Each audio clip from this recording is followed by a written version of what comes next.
Democracy 2016, we're coming to you live on Facebook right now, getting some of the early results just coming in and some of the key primary races in this election season. Joining me is Rudy Espino, professor at ASU, to sort of analyze some of the results that we're getting. Let's get to the numbers right away, though. And we'll start with the Senate race. And Senator John McCain, many saying he's in the political fight of his life here, but it appears he's off to an early lead here over Republican challenger, former state senator Kelly Ward. And Rudy, you've mentioned the nation is watching this one.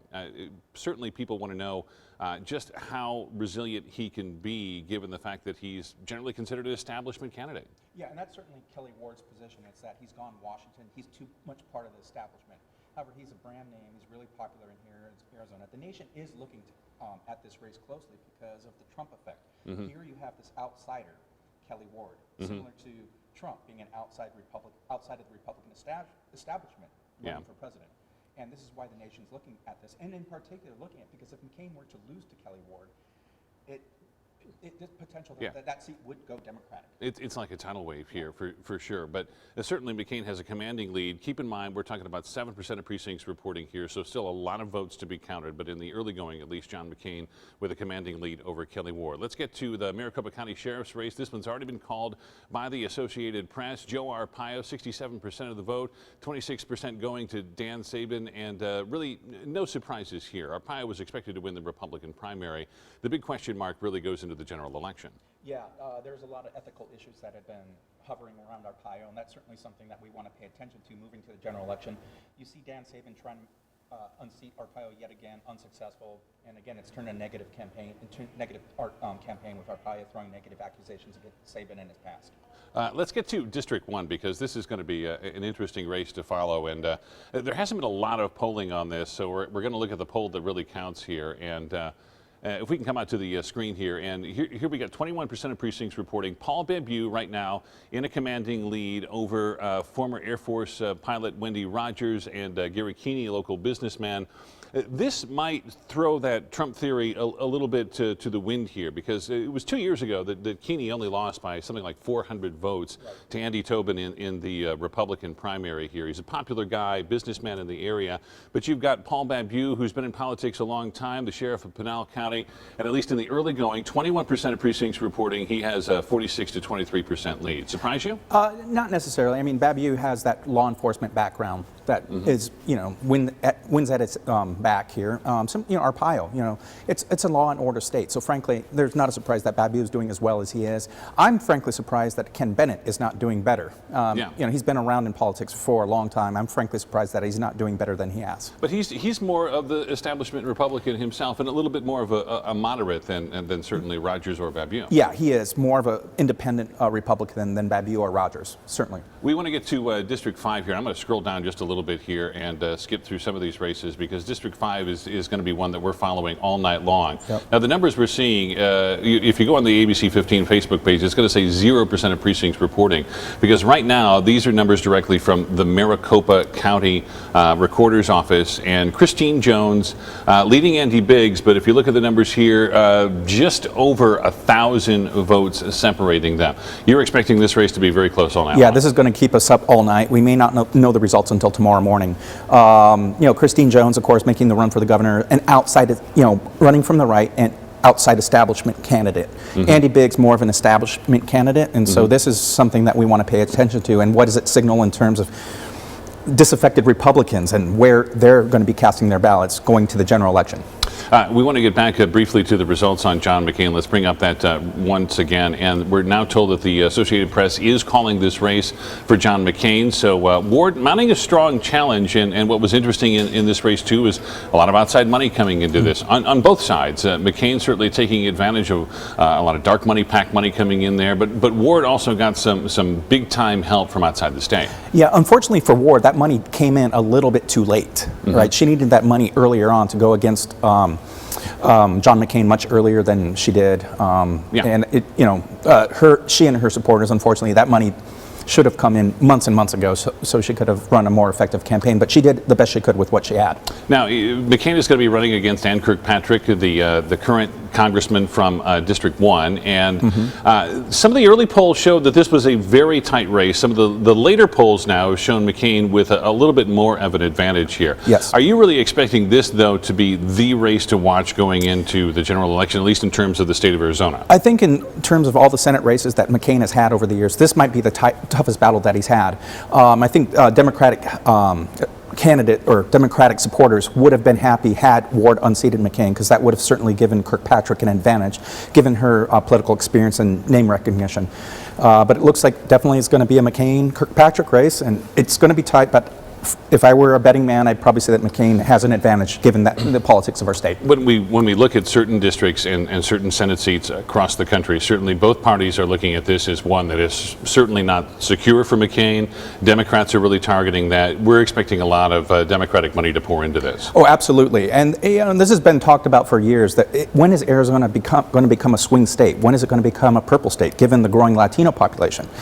Why haven't we become like Nevada? Why haven't we become like Colorado? We're almost on the cusp there, but I don't think we're quite there yet, just because Latino electorate in Arizona is not as enthusiastic as you see it in some of our neighboring states. Yeah, and in fact, the latest voter registration numbers show that Republicans sort of regained that top spot, having the largest voting bloc taken away from independents, which had really occupied that spot for some time.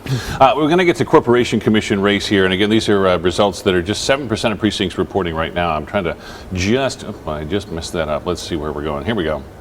And Bob Burns right now, Andy Tobin, and Boyd Dunn. Keep in mind, this is the Republican side of this race, and this has been a really interesting one too, because first of all, you've got 5 Republicans running, 3 of them teamed up. Tobin, Dunn, and Gray all teamed up to sort of be on the same ticket and essentially encourage people to get out there and vote for all 3. 3 of these guys will advance to the general election here. Burns was sort of the odd man out. He's an incumbent in this particular case, but he was also a guy that was getting a lot of money from the solar industry, whereas some of the incumbents on the Corporation Commission have been criticized for getting a lot of help, dark money help, at least believed to be from APS. So it really, this is sort of boiling down to the power company versus the solar industry here. Yeah, and this is an office that a lot of people don't pay attention to. We pay attention to top of the ticket races, governor, president, congressional districts, and a lot of people, what does the Corporation Commission do? Now, with the ethical issues, especially that related to APS, a lot more voters are paying attention to those incumbents and how they benefited in office, perhaps, and a lot of that stuff still has to be answered. But it's no surprise that you have the incumbents out in early with an early lead right now, just because of the name recognition. Yeah, it's going to be interesting to see how all of this plays out, because again, we're only seeing 7% of precincts reporting right now. But Burns is the one commissioner who's called for an investigation into the amount of money that APS poured into the 2014 race. There's an FBI investigation into the same thing. So interesting to follow those particular races right now. Let's move on down here, and I want to highlight one other interesting race that's coming up here, and this is the race for Maricopa County Recorder. And if you look at the numbers, incredibly close in this race right now. Helen Purcell is the incumbent, and we all remember the election debacle from back in March in the presidential preference election. Purcell taking a lot of responsibility for that. I wonder how many people saw this coming, because right now she leads by about 2,000 votes. And again, this is just early ballots being collected here. Surprise you? Yeah, frankly, I'm surprised. You know, Purcell is the establishment candidate. She's been around forever. I know that she's probably sitting in her office right now seeing those ballots come in and her workers counting those things. Flannery, an outside candidate, you know, and it could be that he's appealing to those disaffected Republicans like Trump is, that is motivating Republicans to try to unseat those people that have been around in office too long.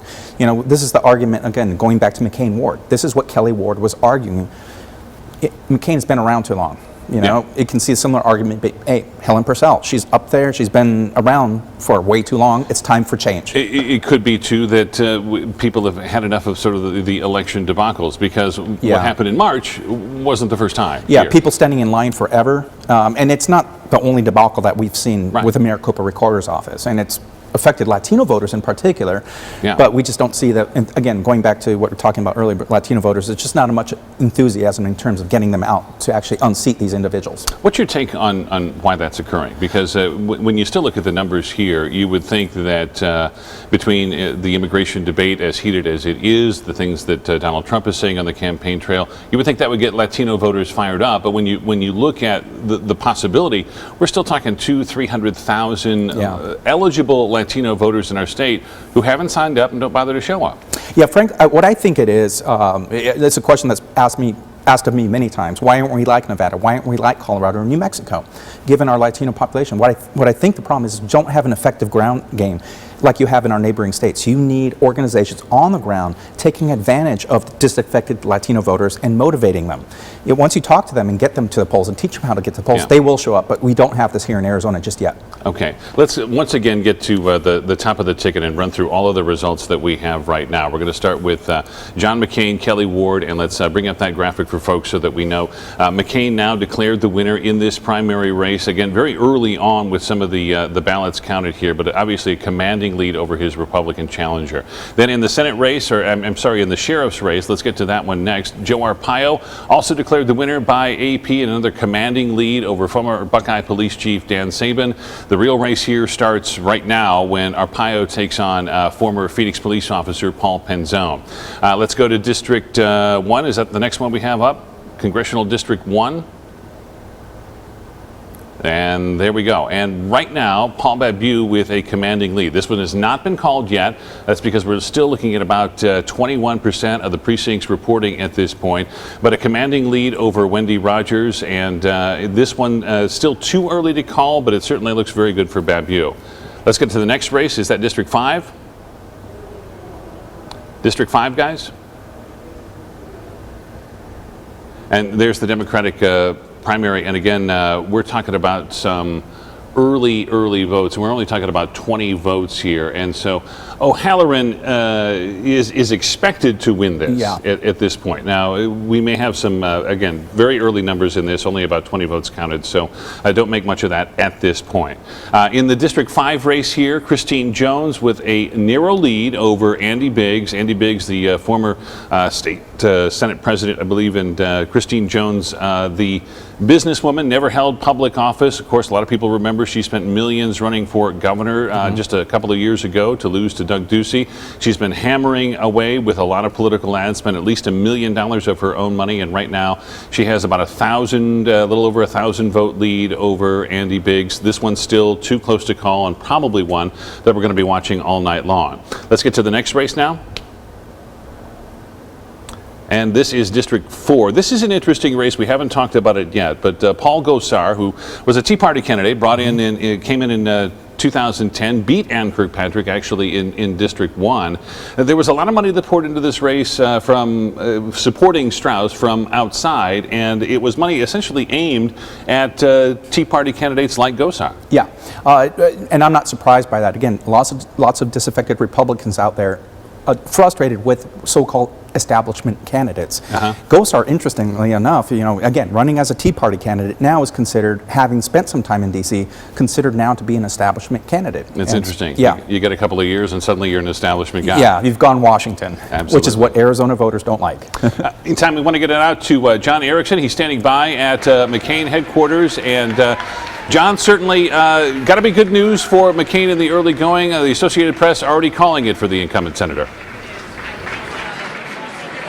And Steve, the energy in this room in the McCain headquarters taking a jump after the AP made that call. I want to let you know within the last hour, we were at Kelly Ward's headquarters over in Scottsdale, and there was really good energy there. She told her supporters that the race was turning into a nail-biter, that the race was turning in her direction, at least according to the AP's call. That has not turned out to be the case. And so if the results do carry on and McCain does beat Ward once we see the actual numbers, question, as you well know, Steve, is what kind of pivot does McCain make, going from facing a primary challenger to facing the Democratic challenger, Kirkpatrick? Where will he be on the issues of Trump specifically, and what will that mean for his race? But first, of course, we want to hear from him what he has to say, not only to his supporters in the room, but Arizona voters at large. We expect to hear from Senator John McCain within the next 10 or so minutes, Steve. And we're going to be watching all of these races very closely. By the way, if you want to get the latest numbers right now, go to the ABC 15 page, and we're getting all of those numbers directly from the state's data center, the Secretary of State's office, and so we're going to be getting some of those as well. And I want to get to one other live picture right now. Let's get it out to the sheriff's headquarters. This is actually the Republican celebration, and Sheriff Arpaio showing up there. He's 84 years old. He's running for yet another term that would make him 88 if he completes the term, obviously. But he's doing so with the specter of possible criminal contempt charges being filed against him here, and a legal case that goes back to 2007 and has already cost taxpayers more than $50 million. Rudy, it doesn't seem like it's affected him. No, he's like Teflon. You throw anything against him, he's been able to rebound just fine, just slides right off him. And I anticipate, I wouldn't be surprised if he's able to escape from these charges again. They seem to keep escalating, and we think this is the time that he's actually going to get in trouble, but he always seems to find a way out. Paul Penzone lost 4 years ago by single digits here, right. and it was a lot closer than a lot of people anticipated. And some of the poll numbers have shown that some of his support, at least, the Arpaio support, has eroded a bit. Mm-hmm. Does Penzone have a realistic chance this time if he gets the backing and the money that he may very well get in this case? Does he have a chance? I think it will be a tight race, but I think given Arpaio's support here in Maricopa County, again, that's he's been in office a long time, but you look just registration numbers and who's likely to turn out in a presidential election year in a red state, in a red county, it's going to advantage Arpaio. So Sabin really needs to get a ground game going if he's going to make a significant impact. Yeah, when we talk about the Trump effect, certainly Arpaio would be one of the candidates that you look at and say he benefits from the coattails of Donald Trump if he manages to win Arizona. Absolutely. Arpaio likes to frame himself as an outsider, do things that are out of the ordinary. He likes to be a flamboyant character. He takes advantage of the media, and Trump does the same. And so they're both really good at getting in front of that camera and taking advantage of it. And Arpaio, of course, one of the very early supporters of Donald Trump out there as well. He got on board very early, along with Jan Brewer, State Treasurer Jeff DeWitt as well. When we look ahead a little bit to Donald Trump tomorrow, right? He's coming to the state, obviously, to give that much anticipated, twice canceled now immigration speech. And to me, this is a case almost where he's kind of damned if you do, damned if you don't, because if he goes too hard line on immigration, he's really going to alienate any Latino vote that he might get. Yeah. At the same time, if he softens it a little bit, he erodes some of the support that he's enjoyed in the primaries. Yeah, and I think him coming down hard on immigration and talking about building a wall even higher, making Mexico pay for it, et cetera, that's going to resonate in Arizona. But to your point about you're going to disaffect a lot of swing voters, not necessarily Latino voters in Arizona, but Latino voters in other states that are swing states, such as Nevada, Colorado, North Carolina, Florida. If he's going to do that, he's going to lose these battleground states that are critical to him securing the Electoral College. What do you make of Trump earlier tonight tweeting out that he's going to fly to Mexico first tomorrow and meet with the Mexican president, Enrique Peña Nieto, apparently at the invitation of the Mexican president? Yes.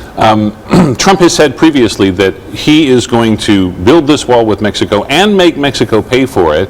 And when he's been pressed for details on it, he said he's essentially going to hold repatriations hostage in order to do it, basically shutting down this practice that so many immigrants have of earning money here and then sending it back to Mexico. Right. And we're talking about billions of dollars every single year that's actually a huge part of the Mexican economy. Yes. That's not going to go over well, I don't think, with the Mexican president, will it? I don't think it will. That would be, I would like to be a fly in the wall to hear that meeting. That handshake, want to pay attention to it.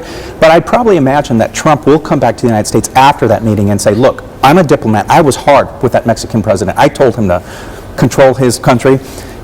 So he's going to try to spin it a certain way. And, prior to this, a lot of politicians in the Mexican government said we don't want to get involved in American elections, but it's sort of been forced upon them. Yeah. Well, we're going to continue to follow all of the results here and continue to get some of these. Certainly some of these congressional races in District 1 and District 5 still up in the air. The big headlines right now, John McCain declared the winner in the Senate primary. Joe Arpaio declared the winner in the Republican sheriff's primary. But we're going to continue to follow results for you all night long. You can look for the latest on our abc15.com page, on our ABC 15 mobile app, and we're going to continue to join you throughout the night on Facebook Live.